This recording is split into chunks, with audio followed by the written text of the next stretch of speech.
বন্ধুরা, চিংড়ি মাছের রসা যদি ভালো লাগে লাইক করবেন, শেয়ার করবেন। এই চ্যানেলে যদি নতুন হয়ে থাকেন অবশ্যই একটা সাবস্ক্রাইব করে দেবেন। যারা ফেসবুক পেজ থেকে দেখছেন তারা একটা ফলো করে দেবেন। কমেন্ট করে জানাবেন চিংড়ি মাছের রসা কেমন হয়েছে। ভিডিওটা দেখার জন্য আপনাদের কাছে অনুরোধ থাকলো।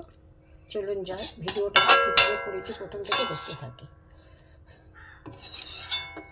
চিংড়ি মাছের রসা, চিংড়ি মাছ এমনি ভালো জিনিস, খেতেও ভালো। গরম ভাতের সাথে বন্ধুরা খুবই একদম লাইট করে করেছি, কোনো রিচ না এখানে। বন্ধুরা, জিবি ভ্যারাইটি থেকে আপনাদের স্বাগত। আজ আমি আর একটা নতুন রেসিপি নিয়ে এসেছি।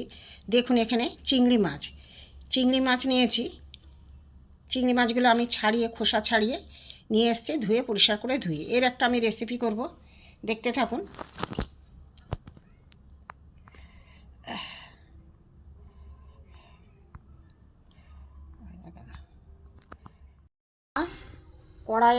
কড়া বসিয়ে দিয়েছি গ্যাসে, গরম হয়ে গেছে। এতে আমি সর্ষের তেল দেবো। অল্প তেল দিয়ে আমি রান্নাটা করব, একদম লাইট। অল্প তেল দিয়ে এখানে আমি গোটা জিরে দিয়ে দিলাম। একদম তরকারিটা লাইট হবে, একদম কোনো রিচ হবে না।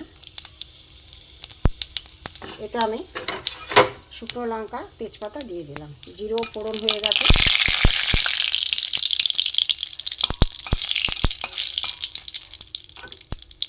এখানে আমার পেঁয়াজ কুচি আর টমেটো কুচি আছে, এটা আমি দিয়ে দেবো পুরোটাই।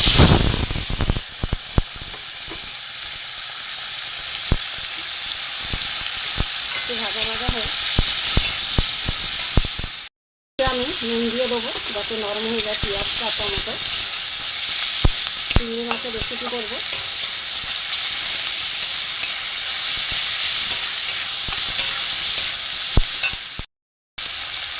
এক চামচ আদা রসুন বাটা দেবো। এখানে আমি মশলা দেবো, হলুদ, লঙ্কার গুঁড়ো, জিরের গুঁড়ো, ধনের গুঁড়ো দিয়ে আমি এটাকে কষে নেবো একটুখানি। মশলাটা পুড়ে যাচ্ছে, অল্প একটু জল দিয়ে দেবো যাতে মশলাটা পোড়া গন্ধ না হয়।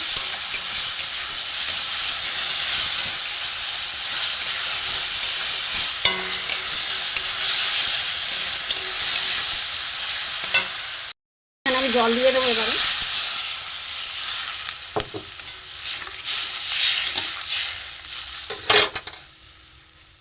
এখানে আমার চিংড়ি মাছ নুন আর হলুদ মাখানো রয়েছে।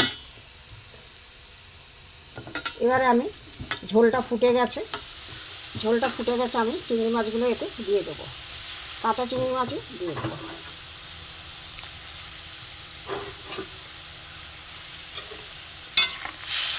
এবার হতে থাক বন্ধুরা, দেখাচ্ছি পরে।